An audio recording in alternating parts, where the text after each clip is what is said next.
Aix-Liège 106.4. Bonsoir tout le monde, nous sommes lundi, ça change un petit peu et c'est pas toujours facile le lundi d'ailleurs parce que c'est après le week-end et on fait ce qu'on peut. Alors aujourd'hui c'est l'émission Soyons Zen, j'accueille un invité principal et un invité. Voilà, donc c'est ton invité Sébastien Delchambre, bonsoir. Bonsoir. Tu vas bien ? Très bien. Kinésiologue, si tu me disais que ça n'allait pas, on la trouverait un peu mauvaise. Hein. Tout va bien, en plus il y a le soleil. Oui, ça c'est vrai.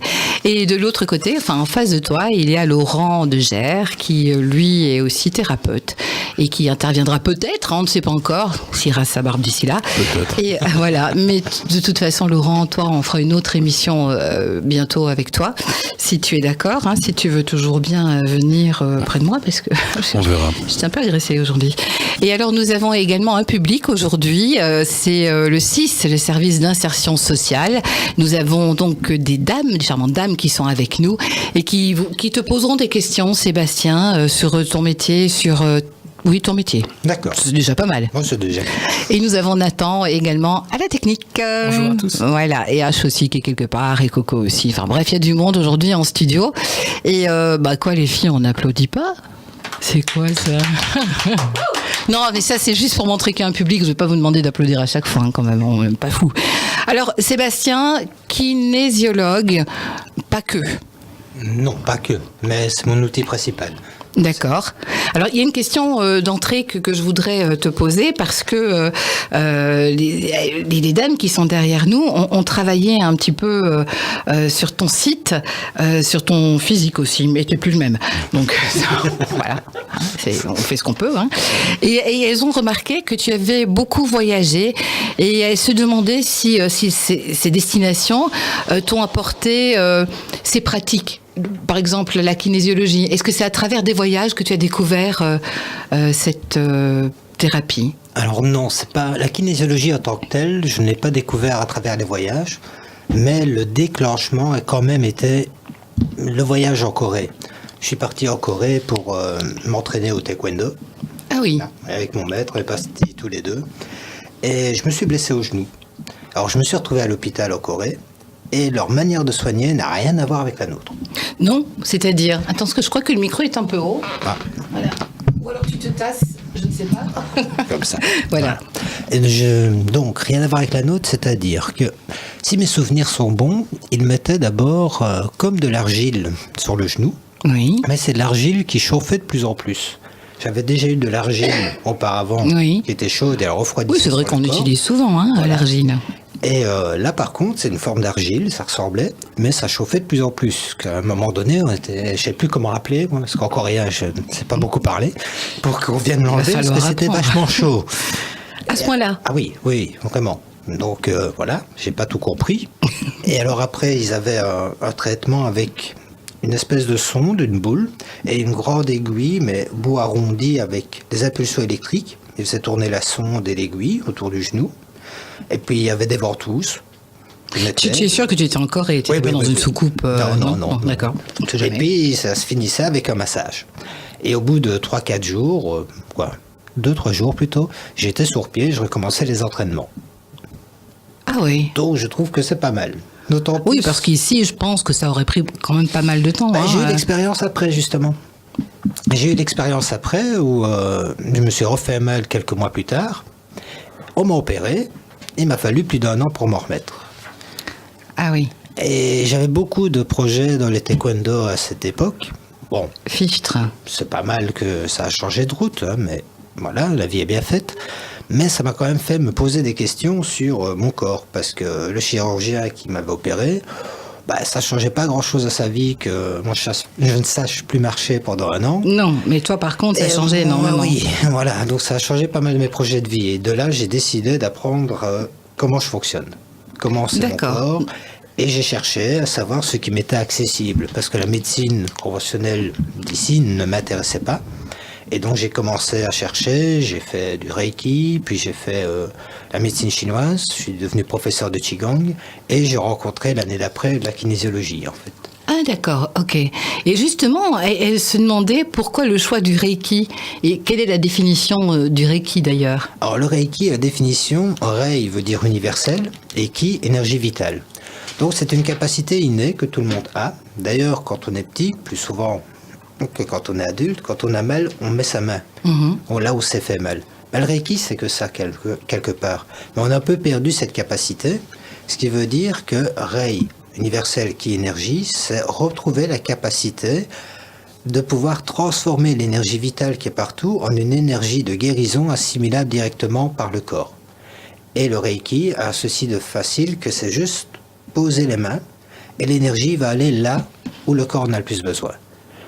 Donc, et pourquoi est-ce qu'il y a des formations en Reiki si on a déjà cette énergie alors ? Parce que c'est un peu comme une langue maternelle que l'on a, qu'on a grandi dedans, mais qu'on a pu parler depuis peut-être l'âge de 2-3 ans, quelque chose comme ça. Et donc c'est inscrit en nous, mais si on ne la pratique pas forcément, ça se perd.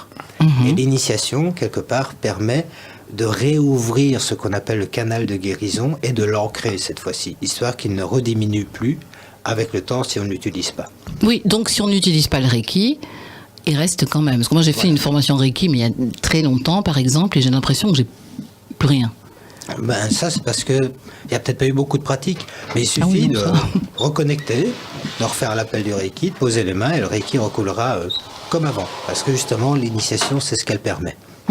Donc ça veut dire qu'on peut se soigner ou en tout cas se sentir mieux par soi-même simplement. Voilà, avec le Reiki déjà c'est une approche simple, il suffit de poser les mains.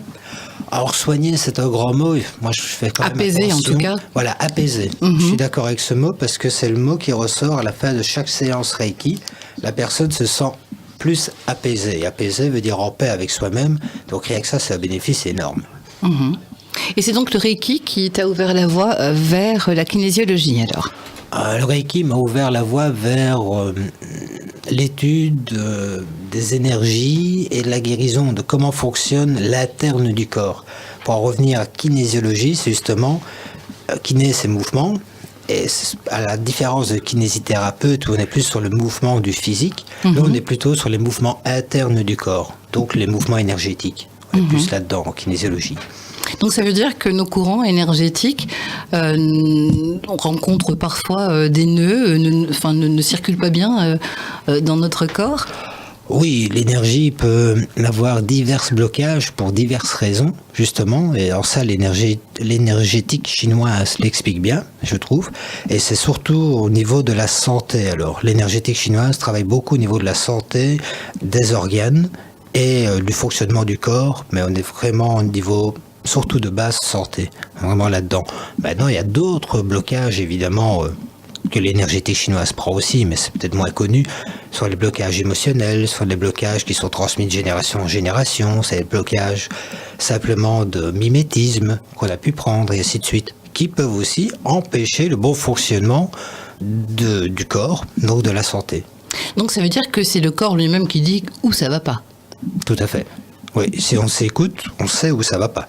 Et même si on peut comprendre le pourquoi on a mal à cet endroit, ou qu'on a cette maladie, il y a déjà une bonne amorce qui est faite vers la guérison. Si on peut comprendre le message du corps qu'il manifeste par cette maladie, on peut peut-être comprendre beaucoup déjà et amorcer un pas vers la guérison.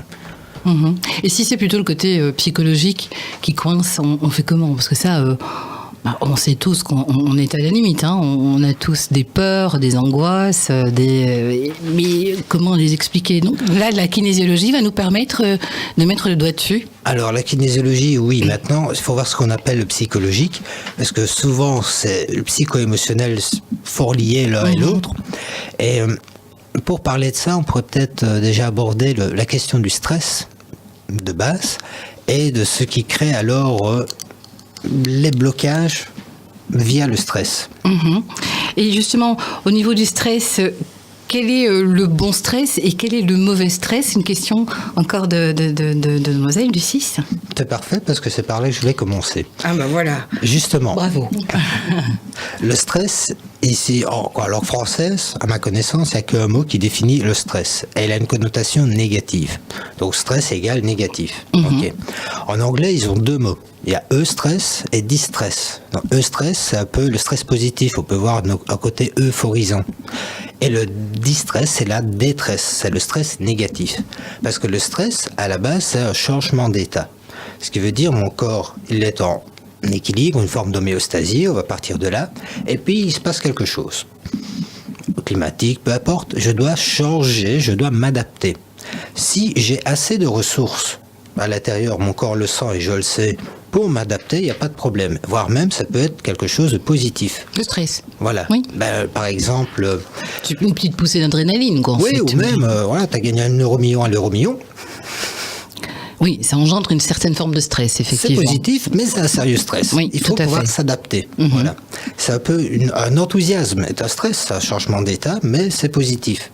Par contre, quand on n'a pas les ressources, quand on voit le changement qui arrive, et qu'on se dit comment je vais faire, j'y arriverai pas, là on tombe en détresse. Et c'est ça le stress négatif. Le stress négatif, s'il ne vient pas directement en détresse, c'est celui qui nous conduit vers la détresse. Et ça, à ce moment-là, on est bloqué. Ça crée un blocage. La kinésiologie travaille entre autres sur ces blocages. Parce que, donc, il y a une notion intéressante à prendre en compte, c'est que quand on vit un stress, forcément il y a une émotion qui accompagne ce stress. Rien que le fait de ne pas se sentir à la hauteur, on peut vraiment se sentir en désarroi, il y a beaucoup d'émotions qui arrivent. Donc, quand l'émotion est trop forte, elle fait ce qu'on appelle une fusion émotionnelle. Ce qui veut dire quoi ? Ce qui veut dire qu'en cas de stress, il y a plus de 80 mouvements internes dans le corps. La digestion s'arrête, le sang va quitter la périphérie du corps pour protéger les organes de base, et ainsi de suite, et ainsi de suite. Donc le cerveau, il y a beaucoup de parties du cerveau qui sont déconnectées, on ne sait plus réfléchir sous stress et tout ça. Et donc, l'état interne, ma réaction interne au stress, ma réaction externe, comportementale, la réalité identifiée par mes cinq sens qui m'a amené à ce stress et l'émotion, tout ça font en bloc. L'émotion, quand elle est assez forte, elle vient coller tout ça. Et ça fait une fusion émotionnelle. Ce qui fait que plus tard, quand je suis confronté à une réalité similaire, qu'est-ce qui se passe ? Pour ma propre survie, je vais automatiquement adopter le comportement qui a été enregistré. Puisque ça a marché une fois, j'ai survécu. Donc le corps, il est en mode survie et il va nous faire réadopter le même schéma qu'auparavant, interne et externe. C'est ce qu'on appelle les schémas répétitifs, par exemple. Le travail en kinésiologie permet de désamorcer ces schémas. C'est ce qu'on appelle récupérer le choix. Parce que face à la fusion émotionnelle, au schéma, on est dans un schéma de non-choix. On aimerait changer les choses, mais ça ne marche pas, malgré tous nos efforts. Le but étant de récupérer le choix. D'accord. On reviendra bien sûr sur ce sujet dans quelques instants. On va faire une petite pause musicale.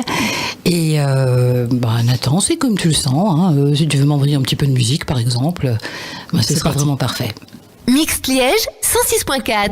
Soyons zen, donc jusque 20h ce soir avec notre invité Sébastien Delchambre, kinésiologue, et peut-être son invité qui parlera tout à l'heure. On est encore en tractation. Hein. Sébastien, on parlait du stress, du bon stress, du mauvais stress. On disait donc que la kinésiologie pouvait aller toucher là où a commencé ce fameux stress qui parfois nous empêche de vivre. Est-ce que la kinésiologie peut l'enlever radicalement ? Comment ça se passe en une séance, 10 séances, ou tout dépend de la personne qui est en face de toi aussi ? Alors oui, évidemment. Chaque être est différent, donc ça dépend de chacun, ça c'est sûr.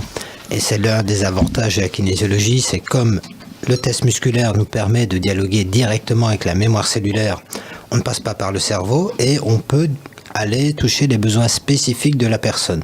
Parce que pour un même déséquilibre, il n'y a pas forcément les mêmes causes. Donc on peut agir de manière spécifique. Ça c'est un premier point. Et sinon... Quelle était la question ? Peut-être expliquer ce qu'est le test musculaire. Oui, j'allais justement le dire. Avant toute chose, le test musculaire, oui. Alors, le test musculaire, c'est l'outil de base de la kinésiologie. Le test musculaire fonctionne sur base du stress. Quand on a une mauvaise nouvelle à annoncer à quelqu'un, ou même une excellente nouvelle un peu trop, on lui demande « T'es bien assis, c'est ok, je peux y aller ». Parce qu'inconsciemment, on sait que la personne pourrait tomber dans les pommes. Vraiment, un gros stress. Ah oui ? Oui, on le voyait déjà dans les époques de royauté française, parce qu'elles avaient un corset très serré pour remonter la poitrine et ce genre de choses, et ce qui fait qu'elles ne savaient plus beaucoup respirer. Ce qui fait qu'au moindre stress, elles soufflent court et hop, tomber dans les pommes. Ok, mais enfin, tu Par mets pas un exemple. corset aux femmes qui viennent chez toi. Non, D'accord, mais ça m'a on fait peut peur. aussi trouver le... Il leur enlève encore force émotionnelle. Et c'est vrai, quelque part, c'est vrai, tout à fait. C'est Ma vrai. question n'était pas si idiote, hein. du tout. Mais ça peut se retrouver aussi, par exemple, on peut voir des maris, des hommes, au moment de l'accouchement de leur femme, qui tombent dans les pommes. Ce Oui. genre de choses, une émotion trop forte peut faire tomber dans les pommes. Donc, bien souvent, on demande à la personne... Heureusement qu'ils n'ont pas les douleurs en plus, parce que... Tout à fait. Et donc, par rapport à ça, un gros stress peut nous faire chavirer complet. Un petit stress ne nous fait pas tomber, encore bien. Mais si on prend un muscle, qu'on va le mettre en contraction, donc on va le mettre en Si tu... évidence. Vas-y, fais-le moi un peu en même temps, comme ça les dames le voient. Donc, en fait, on va essayer. On va prendre un Oui. muscle et on va le mettre en contraction. Ce qui veut dire qu'il y a un muscle ici, il tient. Oui. Si, maintenant, tu vas penser à quelque chose qui est vraiment pas agréable pour toi, Oh, j'ai matière. ok? Là, il y a le... Bon, ici, il n'y a pas de pré-test, c'est pas très propre comme test, mais on sent que le muscle n'est plus aussi stable. Et Bon. ça, c'est parce qu'on pense à quelque chose de désagréable. Et Voilà. automatiquement, le muscle se fait plus... En fait, puisque tu penses à quelque chose de désagréable, il y a un stress qui vient dans ton corps. Et le muscle, il est en évidence. Et donc, si j'appuie dessus, il va perdre de sa tonicité, il va perdre de ses ressources. Et donc, il va déverrouiller, il va lâcher. Par contre, si maintenant tu penses à quelque chose d'agréable pour toi, Ah oui, ça va. ok, Ah oui, bon, bah, une bonne grosse glace avec plein de crème fraîche, tu vois ce que ça fait, hein? voilà, il n'y a pas de stress derrière ça. Et on sent la différence, le muscle, il reste ferme. C'est assez fou. Bah, donc ça veut dire que quelque part aussi, quand on a un gros stress, c'est ça qu'on dit qu'on est, on perd ses bras. Enfin, on a les bras et les jambes coupées, Voilà, quoi, par les bras m'en exemple. tombent, j'en ai les jambes Oui. coupées. Évidemment, dans tout le langage populaire, on retrouve encore une fois la sagesse Oui. qu'on peut avoir du corps. D'accord.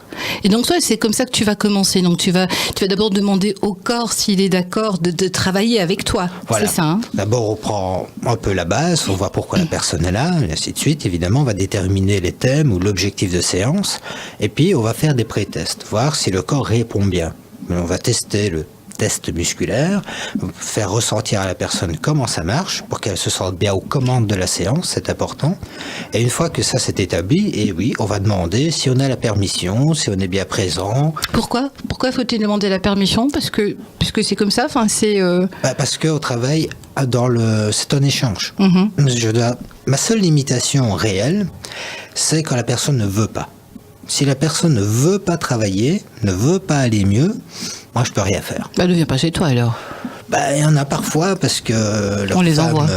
leur casse les pieds depuis longtemps. Et j'ai déjà eu un qui m'a dit qu'il était là pour que sa femme arrête de lui casser les pieds. Oui, donc Voilà. c'était perdu d'avance alors. Non. Non, ça a Non, été quand ça a même. été Hein. quand même. Et il me l'a envoyé. Et tu lui as dit de se laisser pousser la barbe. Non, il y a tout à fait moyen, en fait, si on peut présenter la séance, les bénéfices de la séance pour l'acquis de la personne, pour que lui puisse en faire quelque chose pour lui-même et non pas pour ce que sa femme aimerait. Il n'y a pas de souci, il peut récupérer la séance pour lui. Et il est reparti très content. C'est super, parce qu'on a tous finalement des problèmes à régler avec soi-même. Et moi, je ne connais pas qui n'en ont pas, ou peut-être de Dalai Lama ou des gens comme ça, mais Peut-être, oui. peut-être, je ne sais pas. Mais moi, en tout cas, j'en ai, oui. C'est sûr. Oui, ben justement, c'est ça. En tant que kinésiologue, est-ce que tu es bien dans ta peau? J'y travaille. Je fais le maximum. Mon avantage, c'est que je sais faire des échanges réguliers avec des collègues. Avec Laurent aussi, on fait du travail ensemble. Voilà. Et donc, on a plus de facilité à travailler sur soi. Donc, ça, c'est bien. Mais il paraît que les thérapeutes, c'est eux qui ont le plus de boulot à faire sur eux. Hein. C'est pas pour rien qu'on soigne les Ça autres. c'est vrai, mais de toute façon, c'est le cordonnier le plus mal chaussé en On est général. bien d'accord. Et donc le fait peut-être d'offrir une séance comme ça à quelqu'un, ça vous aide, vous aussi, les thérapeutes, à voir plus clair en vous, à avancer? Oui, moi j'ai souvent repéré que les personnes que je reçois sont en écho avec ce que j'ai vécu ou ce que je vis. Il n'y a pas de hasard, comme on dit. On Non. attire les clients qui nous correspondent. Oui. Donc souvent, c'est parce que j'ai vécu la chose ou un signe de la vie qui me dit il serait peut-être temps de régler ça. Et donc le fait d'accueillir la personne sur cette thématique nous fait obligatoirement travailler, regarder en nous, une introspection, et s'il y a un problème, moi j'en profite justement pour faire un échange, pour travailler sur moi, pour pouvoir justement accueillir la personne dans une énergie beaucoup plus juste, un peu plus résolue, pour qu'il n'y ait pas mes problèmes qui se projettent sur la personne, aussi. que je me nettoie bien avant en fait. Comment on se nettoie avant? On fait une séance. Pour soi-même? Pour soi-même, on échange avec quelqu'un en fait. Je trouve la thématique qui me bloque. Et puis alors, soit je la travaille moi-même si je sais, il y a pas mal de choses que je peux faire moi-même, sinon je demande à un collègue kinésio, ou alors à Laurent par exemple, parce que ce qui m'intéresse aussi beaucoup, c'est des techniques que je ne connais pas. Oui. Que mon mental, il peut pas venir perturber. Parce que plus on en connaît, plus c'est difficile de soigner en fait. Voilà, oui, forcément. Donc c'est ça que j'aime beaucoup avec Laurent, et la complicité, c'est qu'il y a... Voilà, je connais pas sa méthode. En gros, je comprends, mais je pratique pas. Ce qui fait que mon mental, il reçoit facilement les choses et il met beaucoup moins de barrières. Vous êtes mis d'accord pour ne pas suivre les mêmes formations, en fait, c'est ça, quoi. En gros, c'est un peu ça. À peu près. Moi, j'ai juste quelques bases de tests musculaires, effectivement, mais je vais peut-être pas plus loin en kinésiologie. C'est Sébastien qui te les a appris, ces bases? Oui, parce qu'il faut dire que Sébastien donne régulièrement des formations. Oui. Et la formation de base, c'est le test musculaire. Exact. Ouais. Bon, on a parlé justement de ce test musculaire. On va revenir à la question qui était juste avant. Je demandais si une séance de kinésiologie pouvait enrayer le problème présent. Alors chez oui, la personne. Oui, ça peut enrayer le problème présent. La moyenne, c'est entre 1 et 3 séances pour un problème conséquent. Maintenant, quand on va parler, par exemple, de confiance en soi, ok, personne vient pour le manque de confiance en soi. On peut relever des problèmes à un certain moment de sa vie. Comment on fait pour ça? Comment est-ce qu'on sait qu'on peut remonter? Donc, c'est encore le test musculaire qui demande au corps à combien, c'est le test à quel âge? musculaire. Par exemple, le test musculaire va nous dire qu'il y a un problème dans la vie intra-utérine. Ok, on va tester, voir quel mois. Mais là, on ne s'en souvient pas, évidemment. Non, c'est là l'avantage justement du questionnement à la mémoire cellulaire. Puisque dans la mémoire cellulaire, toutes les informations depuis la première cellule sont contenues. Donc, contrairement à notre cerveau qui retient ce qu'il veut bien, parce qu'il retient ce qui est en accord avec nos systèmes de croyances, dans la mémoire cellulaire, il y a tout. C'est ça qui est pratique. Donc, il nous donne une information qu'on pourrait dire, donne celle-là, pourquoi pas une autre. Mais quand on va chercher l'information décrite au 5e mois de vie intra-utérine, qui est représentée par une phrase, comme par hasard, ça parle vraiment très fort à la personne. Ça fait un grand écho par rapport au problème qu'il a.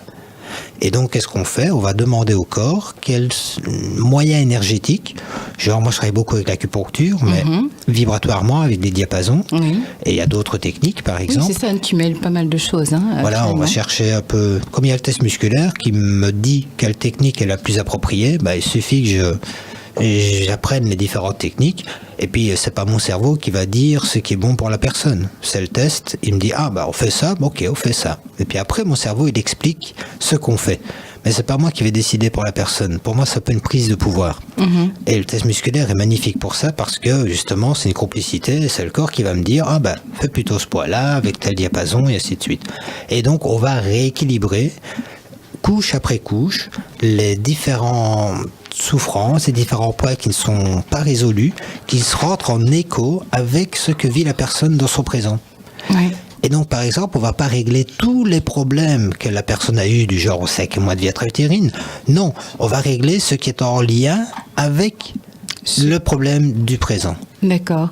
Et c'est ça qui est assez fascinant. Et puis après, on se fera une petite pause. C'est que parfois, on vient avec une idée, avec un problème bien précis, le corps va traiter autre chose pour finalement, à un moment donné, arriver à ce problème bien précis, parce que tout va se rejoindre finalement pour arriver à ce problème de base pour lequel on venait. Exactement, souvent. C'est ça qui est fascinant, parce que ça reste encore, ça me permet de rester un peu comme un enfant émerveillé, dans le sens que c'est pas moi qui vais décider. Alors je regarde, il sort ça, parfois je comprends pas. Alors on va voir plus loin, il sort une autre info, et puis on commence à voir un fil qui se dessine, Et en communiquant avec la personne, à un moment donné, la lumière se fait et on voit toute l'histoire qui se déroule. Il dit, ah oui, et on voit, chaque fois je suis épaté sur l'intelligence du corps. Pourquoi il demande d'abord ce poids-là, alors que l'enseignement traditionnel nous dit de d'abord commencer par là. Et puis finalement, ça trouve écho et on trouve une raison logique. Mais après, il faut d'abord accepter de recevoir sans savoir. Oui. C'est pas évident. Et puis c'est peut-être une façon d'y aller plus en douceur aussi. Exactement. Quelque part, que d'aller directement au point et qu'on ne serait pas capable de recevoir ces informations. Exactement. Et c'est pour ça qu'on demande au début si on peut travailler ensemble et en plus de manière douce. Oui. Parce que il y a parfois, on voit clairement quel est le problème de la personne. Mais il est peut-être pas bon de lui dire. Parce qu'elle est peut-être pas apte à le recevoir maintenant. Donc, il y a peut-être d'autres couches à travailler. Mais moi, j'ai pas la lucidité suffisamment grande parfois. Je me remets au test musculaire. Et même si je sais quel est le problème de la personne, je ne dis rien. Tant que ça ne sort pas par le test, je ne dis rien. Et quand ça sort, c'est que la personne est apte à l'entendre. Voilà. Notre corps est notre meilleur ami, vraiment. Oui. C'est un peu finalement comme quelqu'un qui veut se lancer dans le trail et faire, je sais pas moi, 20-25 km.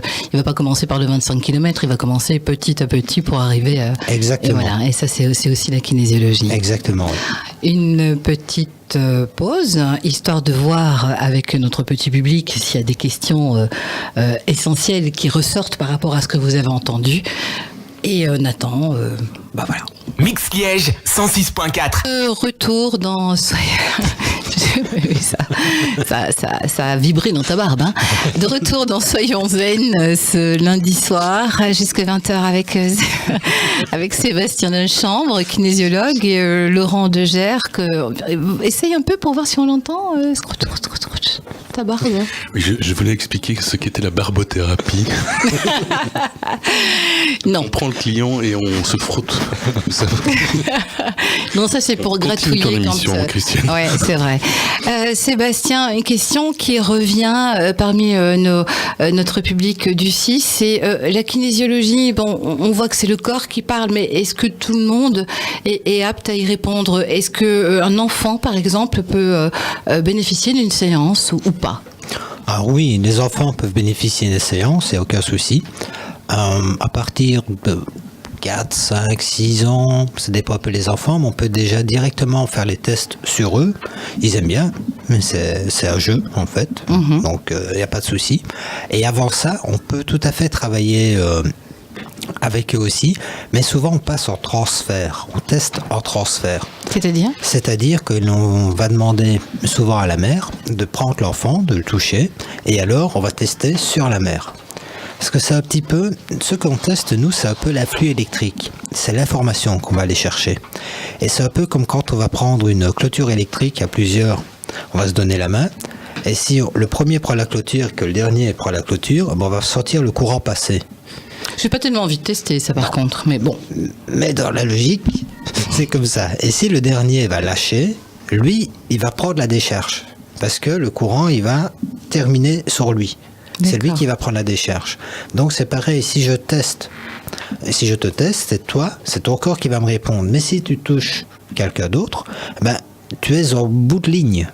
Donc ce que je vais tester, ce n'est pas toi, mais c'est l'information de la personne que tu touches. D'accord. Et donc par ce biais, il y a tout à fait moyen de tester tout le monde, même les animaux. Voilà, c'est ce que j'allais dire, il a soigné mon chat. Michel. Je suis donc le père d'un chat. Michel. Donc j'ai fait transmetteur. D'accord. Qui était très mal en point d'ailleurs. Qui était très mal en point et qui était mieux après. Il allait mieux après. Voilà.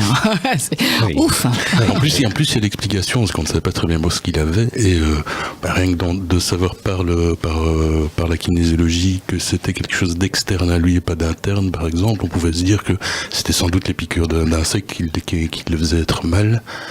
Alors que s'il m'avait dit c'était interne, c'était peut-être plus un truc... Bah oui, un truc plus grave. Hein. Oui, encore. Je suis content. Voilà, mais enfin...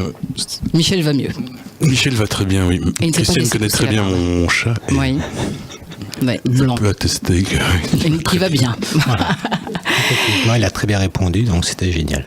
Oui, mais bon, déjà, il a un maître qui est à fond là-dedans, donc ça ne fait que faciliter les choses. Ça aide effectivement d'y croire. Et ma nièce a aussi été chez un kinésiologue pour donner un exemple d'enfant, parce qu'elle n'arrivait pas à aller sur le pot. Enfin, elle gardait des langes un peu trop longtemps, ouais. etc.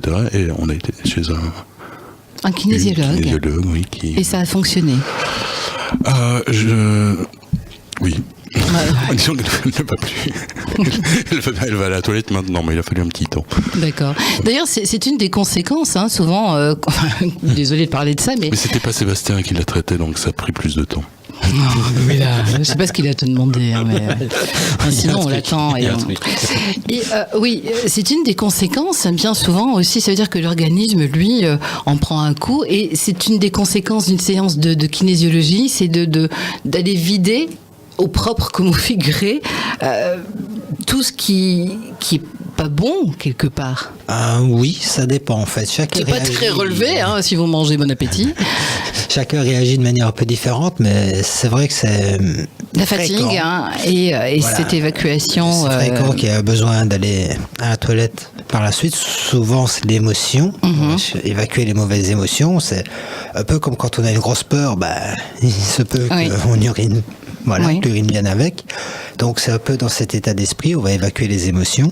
Mais oui, il y a parfois qu'on est fatigué. C'est vrai. Très fatigué, oui. Voilà, on peut dormir très bien le soir, ou voir parfois des personnes qui dorment 12 ou 18 heures de suite. Ça dépend un peu. Pourquoi ça fatigue le corps? Ce sont plutôt ces émotions qui font qu'on est si fatigué, ou c'est vraiment une réelle fatigue du corps? Alors, c'est très difficile à dire suivant les cas, mais c'est vraiment déjà ce qui fatigue le plus, ce sont les émotions. Les émotions, ça fatigue énormément. Oui, quand on se remet en lien avec des émotions qui ne sont pas très agréables, déjà c'est une fatigue. Et puis après, on évacue ça. Donc forcément, il y a une autre fatigue qui s'installe.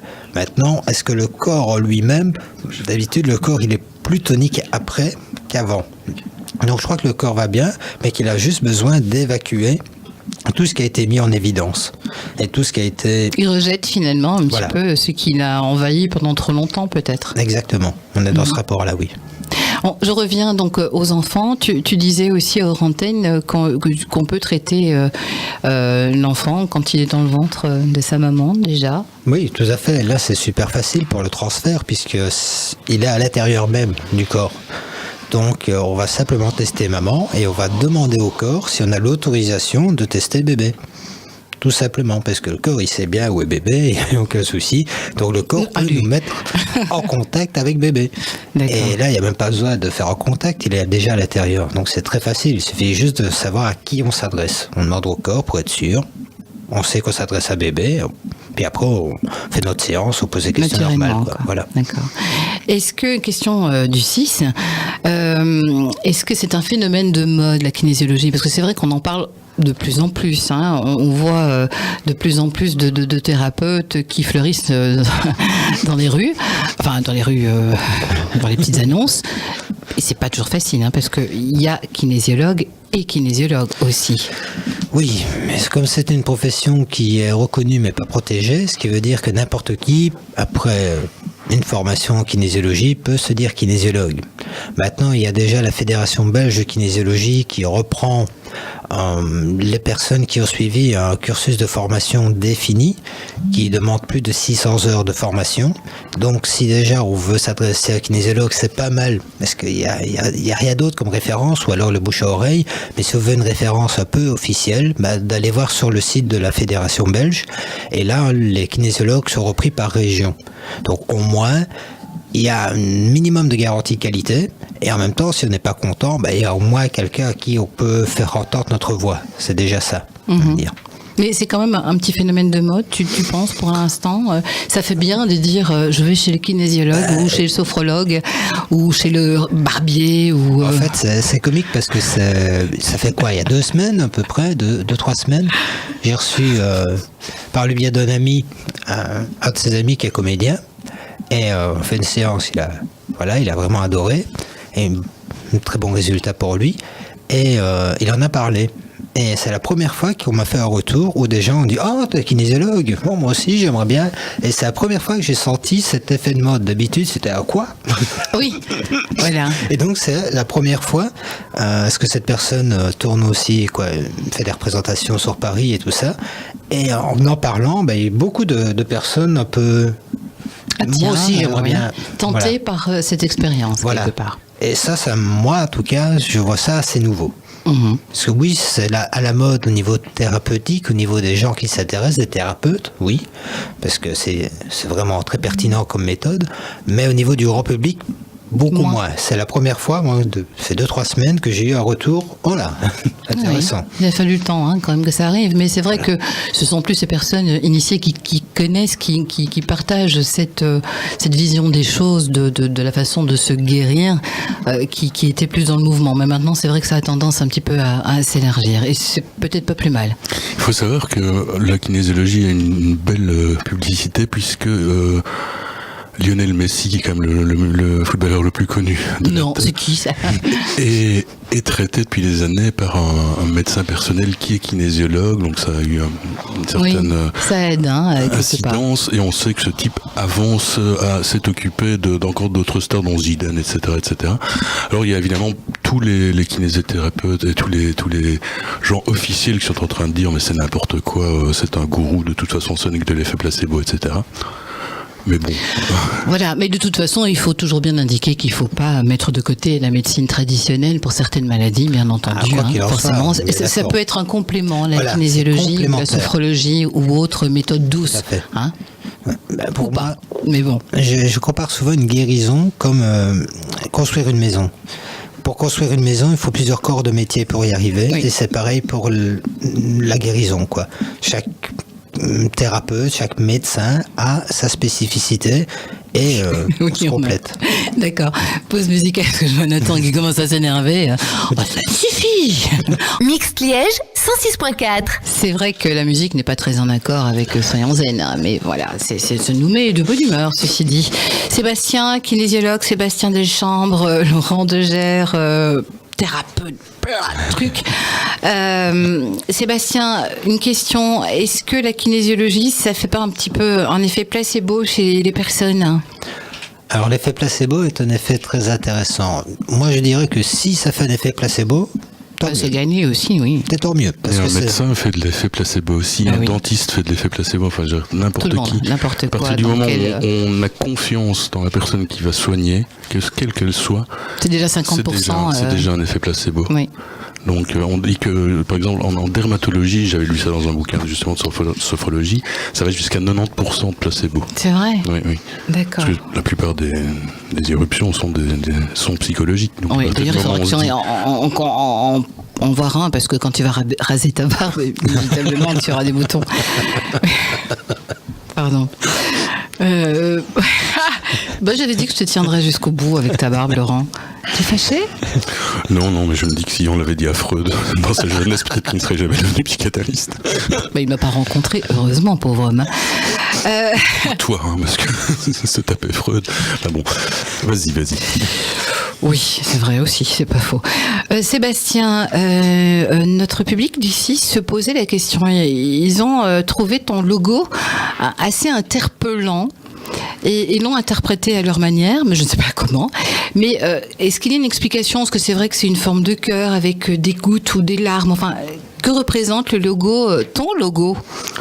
Alors, ce logo, je l'ai fait moi-même. Je l'ai fait lors d'un travail, je crois que c'était en 4e année à l'Académie des Beaux-Arts. Et c'était ici d'un travail sur la ville. Ouais, je crois la ville et les couleurs. On a fait ça. Donc, on ne va pas décrire tout le travail que j'ai fait, mais en fait, ça symbolise quoi ? Je cherchais une forme qui pouvait symboliser la rencontre de nos deux aspects. Donc, on a deux cerveaux, on a un aspect masculin, on a un aspect féminin.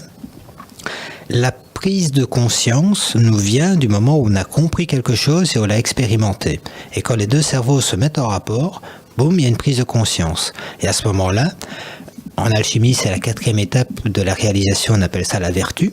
Et donc, c'est que l'acquis de cette prise de conscience s'incorpore et qu'elle devient une réalité concrète dans notre vie quotidienne. Et donc ça, c'est la rencontre, ça nous vient de la rencontre des deux hémisphères cérébraux, de nos deux parts opposées, masculin et féminin. Et c'est ça un peu que le logo symbolise, le rouge pour la part masculine, le bleu pour la part féminine. Et quand elles se rencontrent, qu'est-ce la goutte qui nous vient de là, qui est le jaune, Là, c'est les 3 couleurs primaires qui représentent la totalité déjà. Et la goutte qui nous vient, c'est un peu la transcendance ou la spiritualité quelque part qui pourrait naître de cette rencontre de nos 2 parts opposées. Wow. Voilà en gros ce que représente le logo. Et ça veut dire que quand tu étais en 4e comme ça, tu avais déjà cette façon de voir les choses, ou c'est ça, ou tu as trouvé ce symbole après quand tu es entré dans toute cette science parallèle? J'avais déjà ça bien avant. J'étais voilà, on rentre pas là-dedans par hasard. C'est des questions depuis très très très très longtemps, évidemment, questions existentielles, de la santé, du sens de la vie et tout ce genre de choses qui permettent de rentrer là-dedans. Mais j'ai eu la chance aussi extraordinaire à l'école, donc à l'Académie des Beaux-Arts, d'avoir un cours d'histoire de l'art, sémiologie et esthétique par Monsieur Vordeloise, docteur en histoire de l'art, qui nous donnait un cours qu'il appelait l'art de la communion.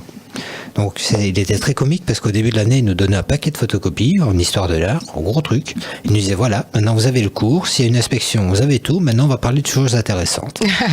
Et il nous parlait de l'art de la communion. Donc c'est tous des artistes comme Rocuzzi, Matisse, Marcel Duchamp et d'autres qui ont voué leur art et leur recherche à justement avoir cette unité de l'être, la rencontre entre les 2 parts opposées, masculin et féminin.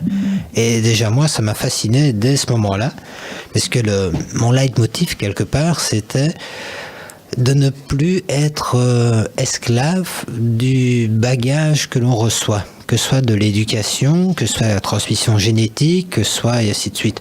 De pouvoir être vraiment soi, de ne plus être bloqué par les conditionnements et tout ça.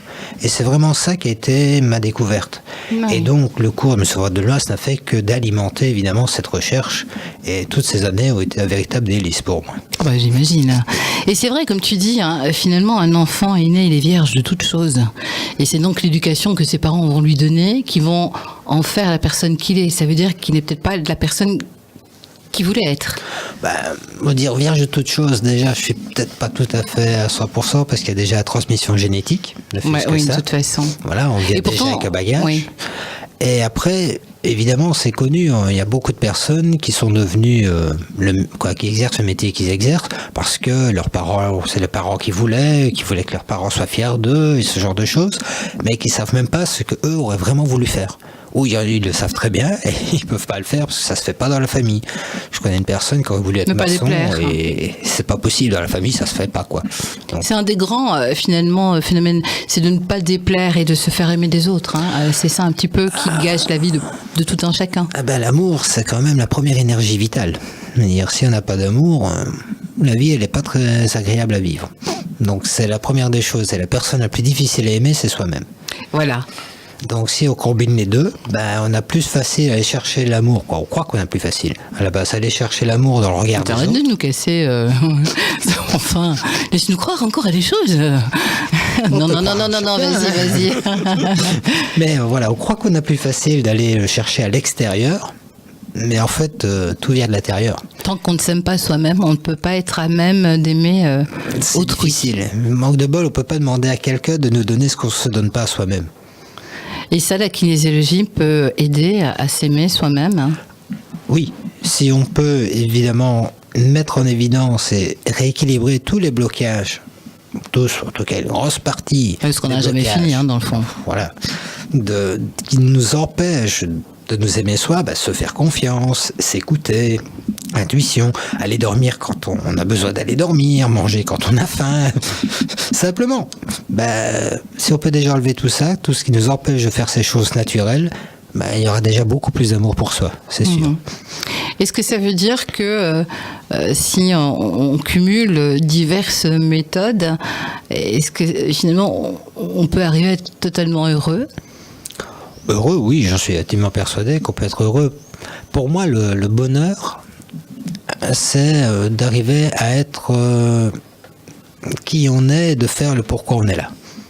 À partir du moment où on fait ce qui nous porte, ceux qui nous réalisent, qu'on a envie de se lever le matin. Mais c'est pas toujours évident, n'empêche. J'ai jamais dit que c'était évident. Non, ça c'est clairement pas évident. D'autant plus que rien n'est fait pour ça. Non. Les études, on nous dit il y aura une usine qui va s'ouvrir là, il vaut mieux faire ça, et ainsi de suite. Donc on pense pas du tout à la réalisation de l'aide. Il faut déjà subvenir à ses besoins financiers, c'est ça qu'on met en premier. Bon, voilà, c'est un choix de vie, c'est pas tous les jours évident. C'est sûr que certains jours où j'ai peut-être eu un peu faim, mais voilà, c'est une conviction et on continue à avancer parce que c'est ce qui me nourrit le plus. À partir du moment où on fait le pourquoi on est là, on le sent, on a déjà beaucoup d'énergie. On n'a plus besoin de tellement de nourriture finalement. Ça nous porte. Et pour moi, le bonheur, s'il y a une définition, c'est de faire le pourquoi on est là. Être qui on est vraiment. Et pour ça, il faut le savoir. Et pour ça, il faut se poser les questions et faire le chemin vers soi. Mais c'est hyper complexe. Hyper complexe, c'est de l'hyper-engagement. Oui, c'est une conviction à l'intérieur qu'on veut savoir qui on est et on veut se trouver. Et si on a vraiment cette recherche de bonheur, soit on va chercher dans des bonheurs préfabriqués qu'on nous vend, la maison, la tourneuse, voilà, 2 enfants et demi et ce genre de choses. Voilà. C'est pas gentil pour l'ennemi. C'est pas moi qui le dis, ce sont les statistiques. C'est bizarre les statistiques parfois. Je sais pas comment ils font pour un demi. Moi non plus, oui. Voilà. Si on cherche les normes extérieures, la preuve avec l'ennemi, on n'a pas forcément facile d'y arriver. Non, de fait. Le plus simple, c'est d'essayer de regarder à l'intérieur. Pour voir le pourquoi on est sur Terre, sa réalisation, sa mission de vie, peu importe, il y a beaucoup de personnes qui me posent cette question. En fait, ma réponse est toujours la même. Qu'est-ce qui te fait le plus triper? Qu'est-ce que tu sens le plus à l'intérieur? Et si on sent rien? Il y a bien un truc qui plaît. Des glaces. Des glaces, c'est déjà un point. Je me vois mal me transformer en glace. Oui, en glace, non. C'est compliqué. Mais qu'est-ce qu'il y a derrière la glace? Je devrais devenir glacière. Qu'est-ce qu'il y a derrière la glace? Qu'est-ce que la glace te fait, le pourquoi et ainsi de suite? Parce que c'est doux, c'est gentil, ça fait grossir. Doux, gentil, donc il y a un truc doux, gentil derrière ça. Voilà, le tout c'est de fouiller quelque part ce qui nous permet de nous sentir bien avec soi-même. Oui, mais de là à franchir le pas, parce qu'on voit beaucoup des gens qui disent voilà, ça y est, c'est fait, je laisse tout tomber, je vais vivre ce pourquoi j'ai envie de vivre. Oui, mais comme tu dis, il y a quand même, s'il y a des enfants, il faut les nourrir, il y a un loyer à payer, il y a les factures, ça malheureusement, elles n'attendent pas. Mais c'est très difficile de franchir le pas. Oui, c'est très difficile, je dirais que c'est un engagement total. Et j'ai la chance, entre guillemets, dans mon parcours, que je n'avais aucune attache à un moment donné, donc assez jeune, j'ai commencé à faire ce parcours. Ce questionnement a commencé vers l'âge de 18 ans, vraiment à fond, on va dire. J'ai vécu tout seul à 19 ans et tout était tourné là-dessus. J'ai fait des études artistiques, mais j'ai été un peu dans le milieu de l'art, et puis c'est vers 25-27 ans, par là, où je me suis vraiment engagé pleinement dans la voie thérapeutique, je veux dire. Et c'est que petit à petit, parce que je vivais avec très peu, j'ai très peu de besoins, et c'est ça qui m'a permis de continuer. C'est évident, parce que en même temps, se former coûte cher. Et voilà, c'est ça aussi. C'est vrai que ça coûte quand même pompon pour pouvoir suivre des formations. Et donc, il faut être quelque part un petit peu égoïste alors pour pouvoir arriver à réaliser ses rêves. Oui, l'égoïsme est souvent mal perçu pour moi. Parce que qu'est-ce qu'on veut pouvoir être disponible à quelqu'un, faire du bien à quelqu'un, si on n'est déjà pas bien soi-même. Donc, l'égoïsme est presque vu comme une vertu pour moi. Pas forcément, on n'est pas sur l'égocentrisme. Non, ça n'a rien à voir. On est sur l'égoïsme. J'aime bien cette métaphore que j'avais entendue une fois où on voyait tous les êtres humains comme des fûts. Et le but d'un fût, c'est d'être rempli. Donc tout le monde a le couvercle ouvert et on attend la pluie pour essayer de se remplir. Et on peut se faire des échanges d'eau, ce genre de choses. Ou alors il y a les personnes qui vont mettre le couvercle au-dessus. Et on va les traiter d'égoïstes. Mais en fait, ce qu'ils font, c'est quoi? C'est qu'ils creusent jusqu'à trouver une source. À partir du moment où ils ont une source, le fût va se remplir et va déborder. Et tout ce qui déborde, c'est gratuit parce que le fût ne peut même pas le contenir. Donc c'est que du don et du vrai don. C'est pas tiens tu me le rendras après. Non, c'est que du don à partir du moment où on est dans la source. L'égoïsme, pour moi, le bon égoïsme mène à ça. Une belle image en tout cas. Moi, je l'aime beaucoup, oui.